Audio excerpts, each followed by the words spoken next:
வாழ்வோம் வாழ்விப்போம்.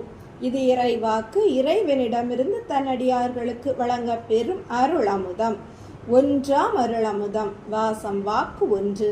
நான் உங்கள் மத்தியில் வாசம் செய்கிறேன். அன்பு கண்களை கொண்டு என்னை தரிசியுங்கள். ஆரவாரத்தை அப்புறப்படுத்தினால் மட்டுமே நீங்கள் அமைதியை ஸ்பரிசிக்க முடியும். வாழ்வோம் வாழ்விப்போம். இறைவன் ஞான வெளிமைபிரான் ஞான சித்தர் அருளிய கால் தடம் நூலிலிருந்து. தலைப்பு அமாவாசை சித்தர். திருச்செந்தூர் கடற்கரை சுற்றி திரிந்தார் அமாவாசை சித்தர். அமானுஷ்யங்கள் வாய்க்க பெற்றவர். தலையில் சடை, கையில் தடி, அழுக்கு உடை, நீண்ட தாடி, காந்த கண்கள். யாரிடமும் அதிகம் பேசுவதில்லை.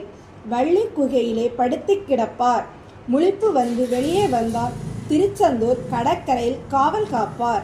ஒருமுறை ஸ்ரீ வைகுண்டத்திலிருந்து ஒரு தம்பதி 5 வயது மகனோடு திருச்செந்தூர் கடலில் குளித்துவிட்டு கரையேறும் பொழுதே அழுது கொண்டே கரையேறினர். தாய் மனம் நொந்து போய் கணவனிடம், இந்த முறை பையனை இங்கே விட்டு போய் விடுவோங்க, முருகன் பார்த்துக்குவான். இங்க வந்து சஷ்டி விரதம் இருந்து பெற்ற பிள்ளை பிறவியிலேயே ஊமையாகி போச்சே, பார்க்காத வைத்தியமில்லை. எல்லோருமே இது ஊமை பிள்ளைன்னு முத்திரை குத்திட்டாங்க. இவனும் வாய் திறந்து பேசவே மாட்டேங்கிறான். நான் கோவிலுக்கு உள்ளே வரல, இங்கேயே நிற்கிறேன். நீங்க இவனை கூட்டிக்கிட்டு போய் முருகங்கிட்ட காட்டிக்கிட்டு சொல்லிட்டு வாங்க. குமரனை இங்கேயே ஒன்ன நம்பிதான் விட்டுட்டு போறோம், நீதான் பார்த்துக்கணும். சீக்கிரம் பேச்சை கொடுத்து வீட்டுக்கு அனுப்பி வையினு என்று தேம்பி அழுதாள்.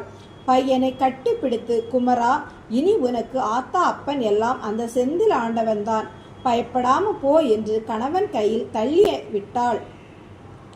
கணவனோ அவளுக்கு ஆதல் கூறினார். இல்லங்க, நம்ம அவனை விட்டுட்டு போயிடுவோம்.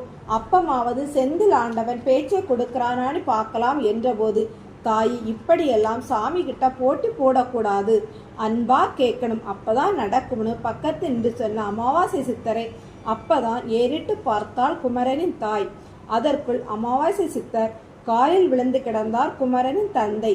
சாமி, எம் பிள்ளை பிறவிலேயே பேசுறதில்லை, பார்க்காத வைத்தியமில்லை. இன்னைக்கு வர வாயை திறந்து அம்மான்னு ஒரு வார்த்தை பேச மாட்டேங்கிறான் என்றவள் பையனை இழுத்து பிடித்து இருவருமாக அமாவாசை சித்தர் காலில் விழுந்து வணங்கினாள். அமாவாசை சித்தர் சிரித்தபடியே குமரனை தூக்கி நிறுத்தி அவன் கண்களை உற்று பார்த்தார். அவன் பிறவியின் ரகசியம் அவருக்கு புரிந்தன. அந்த அம்மாவை பார்த்து, நீங்கள் ஒன்றும் விட்டுட்டு போக வேண்டாம், அவனே உங்களை விட்டுட்டு போயிடுவான் என்றார். பெற்றோருக்கு பதட்டம் வந்தது. என்ன சாமி சொல்றீங்க, எங்களை விட்டுட்டு எங்க போவான் என்று இருவரும் ஒத்த குரலில் கேட்டனர். அப்புறம் சொல்றேன், இப்பதானே 5 வயது ஆகுது, அதுக்குள்ள எதுக்கு அவசரப்படுறீங்க? பிள்ளைய கூட்டிக்கிட்டு மூலவர் முன்னாடி போய் முதல்ல மன்னிப்பு கேளுங்க. சாமிட்டெல்லாம் போட்டி போடக்கூடாது, அப்புறம் ஏடா கூடமாகிடும். வந்த மாதிரி சாமி கும்பிட்டுட்டு ஊருக்கு போங்க. கண்டம் தீர 8 வருஷம் இருக்கு, தொடர்ந்து 8 வருஷம் வாங்க, எது நடக்கணுமோ அது நடக்கும் சொல்லிக்கொண்டே நகர்ந்து விட்டார்.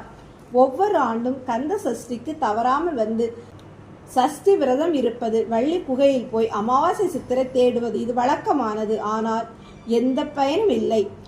இவர்கள் தேடி போகும் போதெல்லாம் அமாவாசை சித்தரும் இவர்கள் கண்ணில் மாட்டவே இல்லை. மனமுடைந்து விட்டனர்.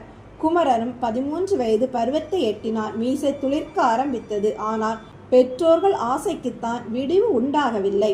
அமாவாசை சித்தர் மீது இருந்த நம்பிக்கையே சுத்தமாக அற்று போய்விட்டது. அவரை ஒரு போலி சாமி என்றே குமரன் அம்மா கூப்பிட ஆரம்பித்து விட்டார். குமரன் அப்பா இன்னும் நம்பினார். மனைவியை கண்டித்தார். போலி சாமியாருக்கெல்லாம் வக்காலத்து வாங்காதீங்க, அவர்கிட்ட சாமி எம் புள்ள பேசாத ஊமை, அவன் எப்ப பேசுவான்னு கொஞ்சம் பார்த்து சொல்லுங்களேன்னு நான் கேட்டேனே. குழப்பத்தவள், நாம பேசுறத ஒட்டு கேட்டதும் இல்லாம ஏதோ பெரிய ஞானி மாதிரி ஒளிகிட்டு வேற போயிட்டான். இன்னைக்கு வேற கண்ணிலே மாட்டினானா, இதுல வேற கண்டம் கயிறுன்னு வேற திரிச்சிட்டு போயிட்டான். நாம இவனை வீட்டுக்கு போக வேண்டாமா? நாம இவனை விட்டுட்டு போக வேண்டாமாம், அவனே நம்ம விட்டுட்டு போயிடுவானாம். ஆசையை பாருங்க, விட்டா இவரே இவங்கிட்ட இல்லாதது பொல்லாததெல்லாம் சொல்லி ஓட வச்சிருவாரு போல. அதனால் கண்ணிலே மாட்டல்ல, கர்மம் பிடிச்சவன் என்று அழுதாள். மனைவியை திட்டினார். என்ன நீ சாமிங்களை இப்படி கேவலமா பேசுறே என்றார். ஆமாங்க, இதை விட இன்னும் மோசமா பேசணும்னு தோன்றது, வாய் கூசுறது. இந்த முறை 8 முடியும், அப்புறம் வேணும்னா போறதை நிறுத்திடலாம் என்றார். வரேன், என் தலை எழுத்து, வந்து தொலைகிறேன். 8வது முறை. குமரனுக்கு 13 வயது, வாய் பேசாத நிலை. முன் போலவே கடலில் 3 பேரும் குளித்து விட்டு கரை ஏறினர். கரையில் அமாவாசை சித்தர் நின்று கொண்டிருந்தார். குமரன் அம்மா பார்த்து விட்டாள். கடன்காரன் நிற்கிறான், விட்டுடாதீங்க, இந்த முறை கேட்கணும் என்று பதறினாள். குமரன் அப்பாவும் பார்த்து விட்டார். ஆமாடி, அமாவாசை சித்தர் தான், தேவையில்லாம வாயை திறக்காத என்று மெதுவாக சொல்லிக்கொண்டே சித்தர் காலடியில் வந்து விழுந்தார். அவர் ஆசிர்வதித்தார். குமரன் அப்பாவை தொடர்ந்து விழுந்து வணங்கினான். அவனை தூக்கி நிறுத்திவிட்டு, குமரா சௌக்கியமா என்றார். அவன் சிரித்தான். அதற்குள் பக்கத்தில் வந்த அம்மா, அவன் சௌக்கியம்தான், அதெல்லாம் இருக்கட்டும், நீங்கள் சௌக்கியமானு முதல்ல சொல்லுங்க. 8 வருஷத்துக்கு அப்புறம் மறந்துட்டீங்களா? இன்னைக்கு 8வது வருஷம்னு. அம்மா ஆசீர்வாதம் வாங்கவில்லை. அப்பா கண்களை காட்டுகிறார். அவள் கண்டுகொள்ளவே இல்லை. சஷ்டி ஆரம்ப நாள். அமாவாசை சித்தர் குமரனை கையில் பிடித்தபடி நாளிக்கிணறு பக்கம் சென்றார். நாளிக்கிணற்றில் கையளவு நீர் எடுத்து கொண்டு கடலை பார்த்து தியானித்துவிட்டு குமரனை குடிக்க சொன்னார். அவனும் அப்படியே செய்தான். நீரை குடித்தவுடன் கடலை காட்டி, காதில் கடல் அலை ஓசை இன்று முழுக்க கேட்கும் என்றார். மறுநாளும் நாளிக்கிணறு பக்கம் அழைத்து சென்று கையளவு நீரை மொண்டு குமரனுக்கு குடிக்க கொடுத்து, வாயில் நீர் ஊற்றி கொண்டே இருக்கும், வெளியே உமிழ்ந்துவிடு என்றார். 3ஆம் நாள் நாளிக்கிணறு பக்கம் அழைத்து சென்று முன் போலவே கையளவு நீரை மொண்டு குடிக்க கொடுத்தார். அதை குடித்தவுடன் குமரனுக்கு ஒரு மாற்றம் தெரிந்தது. சட்டென அமாவாசை சித்தர் காலில் விழுந்து அழுதான். அவர் அவனை தூக்கி நிறுத்தி 2 காதுகளில் ஊதிவிட்டார். அண்ணாக்கு அசைந்தது. உதர விதானத்திலிருந்து வாய்வு கிளம்பி உள்நாவே வருடியது. அமாவாசை சித்தர் குமரன் கண்களை உற்று பார்த்து தன்னை பார்க்க சொன்னார். குமரன் பார்த்தான். ஐயா என்றான். ஆனந்தத்தோடு அமாவாசை சித்தர் அவனை அணைத்தபடி அம்மா என்று அம்மாவை காட்டினார். அம்மா என்றதும் அம்மாவிற்கு அழுகை பொத்துக்கொண்டு வந்தது. அப்பா என்று அப்பாவை காட்ட அப்பா என்றான்.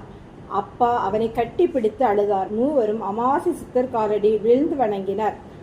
அங்கேயே குமரனுக்கு குருபரன் பெயரை இணைத்து, குமர குருபரன், நீ அடுத்த சஷ்டிக்கு கந்தன் மீது கலிவெண்பா பாடு என்றார். அவன் முழித்தான். குமர குருபரனுக்கு வராத தமிழா பாடு, உன் கடன் தொண்டு, அந்த பாக்கியை முடிக்க பிறந்தாய் என்றவர் பேசாமல் திரும்பி நடந்தார். சாமி என்று குருபரன் தாய் கத்தினாள். திரும்பி பார்த்து போலி சாமி என்று சிரித்தார். அவளுக்கும் அவள் புருஷனுக்கும் தூக்கி வாரி போட்டது. அடுத்த ஆண்டு சஷ்டியில் குமரகுருபரன் கந்தர் கல்வெண்பா பாடி திருச்செந்தூரில் அரங்கேற்றினார். அவர் நினைப்பெல்லாம் அமாவாசை சித்தரையே தேடியது. தென்படவே இல்லை. என் குருவை கோட்டை விட்டு விட்டேனே என்று அழுதார். குருவை தேடி வீட்டை விட்டு வெளியேறினார். ஊரை உறவை உதறிவிட்டு தன் ஒரே உறவு குருதான் என்று தேடலானார். பேச்சை கொடுத்த பேசும் தெய்வத்தை தேடி ஒரு ஊராய் அலைந்தார். தொண்டாக கருதி தமிழும் பாடியபடியே மாற்றி பிறக்க வைப்பார் குரு. மருந்தில்லா வைத்தியம் குருபிரானிடம் இருந்தே கிடைக்கும். குமர குருபரன் குரு சொன்னது போல் பெற்றோரை பிரிந்து தன் கர்மாவை முடிக்க நகர்ந்தார். வாழ்வோம், வாழ்விப்போம்.